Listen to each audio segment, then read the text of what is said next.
ابرراز.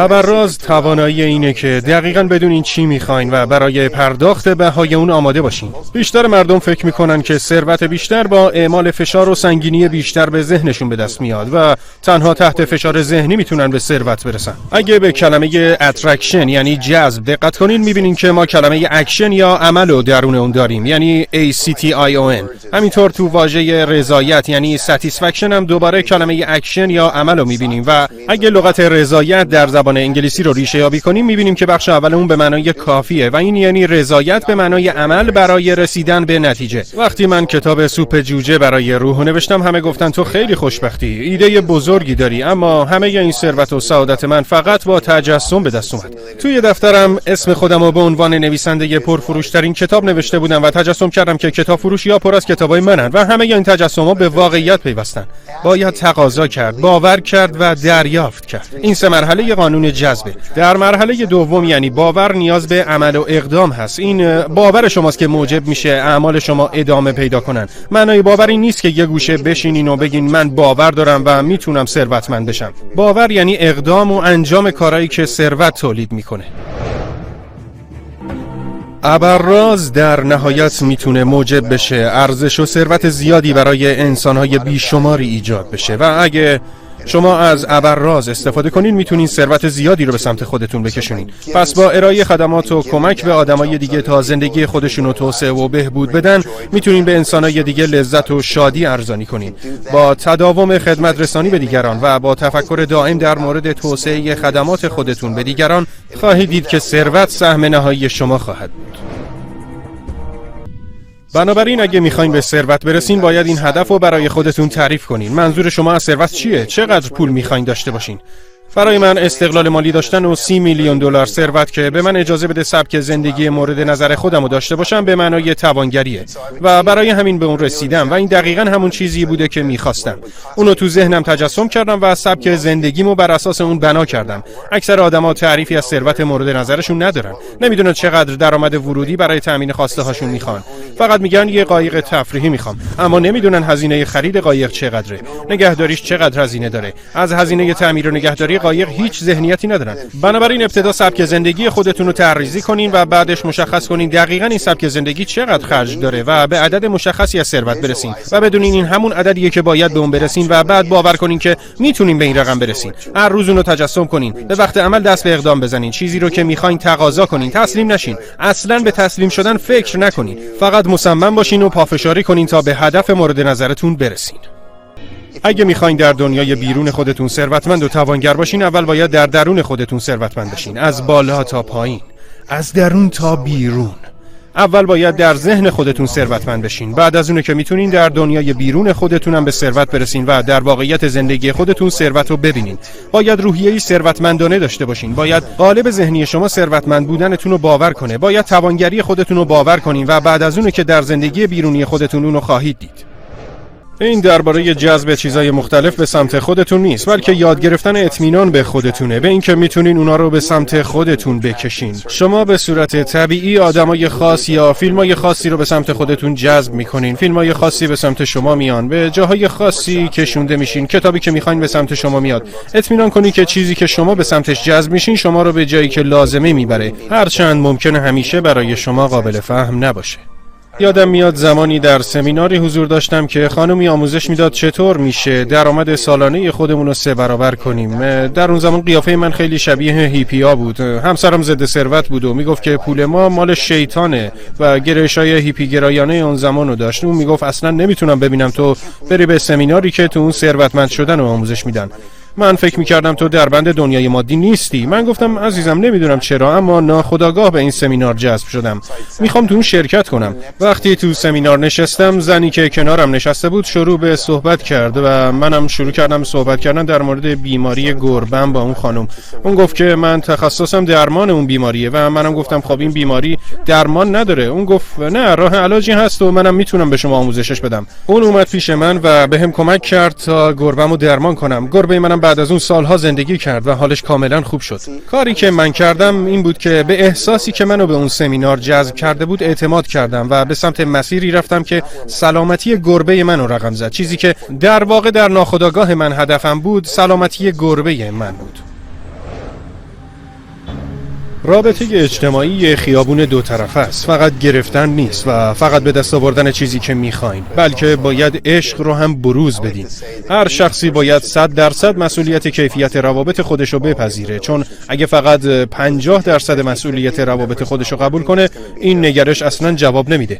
باید 100% مسئولیت روابط خودتون رو بپذیرین و طوری عمل کنین که مسئول هر چیزی در روابط اجتماعیتون خودتون هستین و اگه شکل ارتباطتون دقیقاً مطابق خواسته هاتون نیست، بگین من اونو این شکلی درست کردم. با توجه و دقت مسئولیت روابط اجتماعی خودتون رو بپذیرین و از این دقت به عنوان یک ابزار استفاده کنین. وقتی جواب میگیرین که بگین مقصر من بودم که سر وقت خونه نیومدم، اینجاست که فرصت تغییر رو پیدا میکنین و کاری میکنین که رابطه شما بهبود پیدا کنه. کتابی هست به اسم کاری کنید که رابطه شما جواب بده. ایده کتاب این بود که برای جواب دادن روابط اجتماعی باید یک کاری انجام داد. بیشتر از اون چه که به دست میارین پس بدین. هرچی بیشتر بدین، بیشتر به سمت شما برمیگرده. به نظر من کاربرد ابرراز در رابطه اجتماعی به این معناست که همون آدمی بشیم که دنبالش هستیم. دنبال هر شخصی که در دنیای بیرون میگردیم باید عین اون بشیم. اگه انتظار عشق و محبت و بخشش از کسی داریم، لازمه که خودمون عاشق و با محبت و بخشنده باشیم. هر چیزی که میخوایم باید اون از درون به سمت بیرون به هستی عرضه کنیم و هر چیزی که ارائه بدیم عین همون چند برابر به سمت خودتون برمیگرده. وقتی عصبانی میشین به خودتون بگین باشه، قبوله، این یه هدیه است.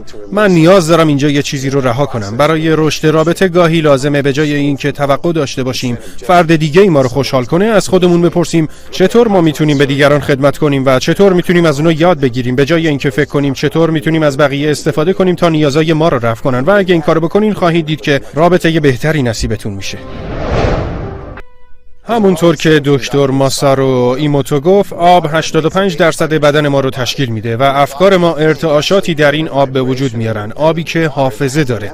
به همین دلیل باید افکار مثبت داشته باشیم و اندیشه هایی مثل بخشش و رهاسازی رو پرورش بدیم و با اندیشه های مثبت بدن خودمون رو سالم نگه داریم. به آدمایی که منکر تاثیر باور هستن گوش ندید. من در تمام عمر بدنمو در معرض خورشید قرار دادم و هیچ وقتم سرطان پوست نگرفتم. قصدم ندارم بگیرم. گوش نکردن به اظهارات آدمای منفی رو انتخاب کنین و بدونین که باورهای منفی روی بدن شما تاثیر میگذاره. من خودم باور دارم که شخصی هستم که ارتباط معنوی موجب میشه سالم بمونم. همچنین من در سطح فیزیک بدن و بیوشیمی بدنم هم مواظب سلامتیم هستم. از غذاهای ارگانیک استفاده میکنم. آب سالم بدون کلر استفاده میکنم و مینوشم و غذاهای سالم به بدنم میرسونم. من فهمیدم به چیزای حساسیت دارم. اونا رو از رژیم غذاییم حذف کردم. هر روز ورزش میکنم چون ورزش باعث میشه بدنی متناسب داشته باشم و استقامت و پایداری جسمم بیشتر بشه. و این یعنی بدن به ورزشای ایروبیک و چیزایی مثل اون نیاز داره. بدن ما برای سلامتی نیاز به انعطاف پذیری داره. من خودم شخصا بیشتر یوگا تمرین میکنم. ما نیاز به مجموعه‌ای کامل از مواظبت‌های سیستمی برای حفظ سلامتی بدنمون داریم. از جمله سم‌زدایی از بدنم مهمه، کاری که بیشتر مردم انجام نمیدن. زندگی شهری سم زیادی را از طریق هوایی که تنفس میکنیم وارد بدن ما میکنه. اما اگه به صورت منظم بدن خودمون رو پاکسازی کنیم، سلامتی رو به جسم خودمون هدیه دادیم. من هر دوشنبه بدنمو سم‌زدایی میکنم و برای این کار از رژیم سم‌زدایی و نوشیدنیایی که سم بدن رو دفع میکنه استفاده میکنم.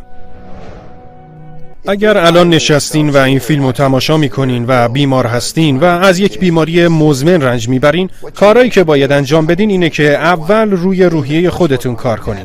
باید باور کنین که حتما بهبود پیدا میکنین. حرف کسایی که به شما میگن بیماریتون طول میکشه یا میمیرید و اصلا باور نکنین. ما میتونیم از شر بیماریامون خلاص بشیم فقط در عرض چند دقیقه. بله، فقط چند دقیقه. من خودم یه تجربه سرماخوردگی در طول ورزش داشتم که دمای بدنم بالا رفت و سر و بدنم درد گرفت، اما در عرض فقط 5 دقیقه به کمک نیروی ذهنم تونستم سرماخوردگیمو خوب کنم. من قدرت ذهنو میدونم و میدونم که شما باید ببخشید و رها کنید. کارهای زیادی روی درمان سرطانهای مختلف انجام شده و رابطه انواع خشم و نفرت با شکل‌های مختلف سرطان در بدن کشف شده. بنابراین هماهنگسازی خودتون با روحتون بسیار اهمیت داره. وقتی از طریق عبادت و مراقبه با روح خود هماهنگ میشین و کارهایی که شادتون میکنه رو انجام میدین، کارهایی انجام بدین که خوشایندتون باشه، از قبیل آواز خوندن یا قدم زدن در طبیعت یا مواظبت از گربه خونگیتون. در این حالت شفا در درون شما اتفاق میفته. قابلیت شفاگیری طبیعی رو درون وجود خودتون فعال کنید. این نیرو میتونه همیشه شما رو شفا بده، به شرطی که ذهن خودتون رو از سر راه بردارین. منظور هویت فکری شماست که باورها، ترس‌ها و تردیدهای شما رو با خودش حمل میکنه و همینطور خشم‌ها و نفرت‌های شما رو، و باعث میشه که مریض و بیمار بمونید. بنابراین باید سعی کنین روح و جسمتون رو کاملا هماهنگ کنین تا بتونین افکار منفی رو از ذهنتون خارج کنین. یکی از مهمترین چیزایی که لازمه در زندگی خودتون انجام بدین اینه که هدف زندگی خودتون رو کشف کنین. من به این باور دارم که هر شخصی با یه مأموریت انفرادی و منحصر به فرد متولد میشه. وقتی بر اساس هدف زندگی خودتون عمل میکنین و در طول حیات خودتون این هدف رو برآورده میکنین، شما شاد میشین و به همین دلیل وقتی آدمای زیادی در مورد لذت صحبت میکنن، در راستای اهدافشونه و اگه سیستم هدایت زندگیشون از مسیر اهدافشون دور بشه، دیگه شاد و راضی نیستن. بنابراین لذت درونی گام برداشتن در مسیر اهدافه.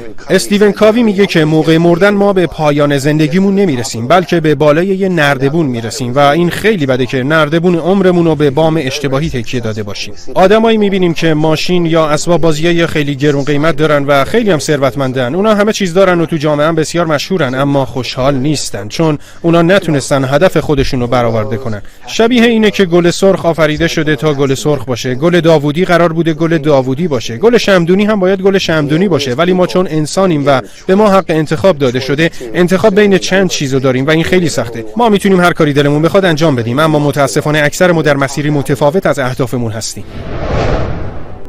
اکثر ما وقتی میخوایم شاد بشیم دنبال چیزی در بیرون وجودمون برای شاد شدن میگردیم. یه اتفاقی باید در بیرون وجودمون بیفته تا ما خوشحال بشیم. مثلا اگه بتونم بازنشست بشم، یا بتونم ماشین بخرم، یا اگه همسرم با من خوب باشه، یا اگه پسرم به موقع خونه بیاد، من خوشحال خواهم بود. اما حقیقت اینه که شاد شدن یک کار درونیه، یک انتخابه. وقتی انتظار دارم چیزی در بیرون به شکلی خاص در بیاد تا شاد بشم، قدرتمو به اون میدم. کاری که باید انجام بدم اینه، به طور ساده اینه که یاد بگیرم چجوری شادی رو درون خودم تجربه کنم. ما میتونیم این کار رو به بیشمار روش انجام بدیم، با انجام کارا اونطور که دوست داریم، یا تمرکز روی کیفیت‌های خوب خودمون، با انتخاب اینکه روی خوبی‌های دیگران تمرکز کنیم به جای اینکه در موردشون قضاوت کنیم. وقتی درک کردیم که شاد بودن یک فعالیت درونیه و شاد بودن رو انتخاب کردیم و منتظر نموندیم که بقیه مردم ما رو شاد کنن، در این صورت میتونیم به حالت شادی و انبساط دائمی خاطر برسیم.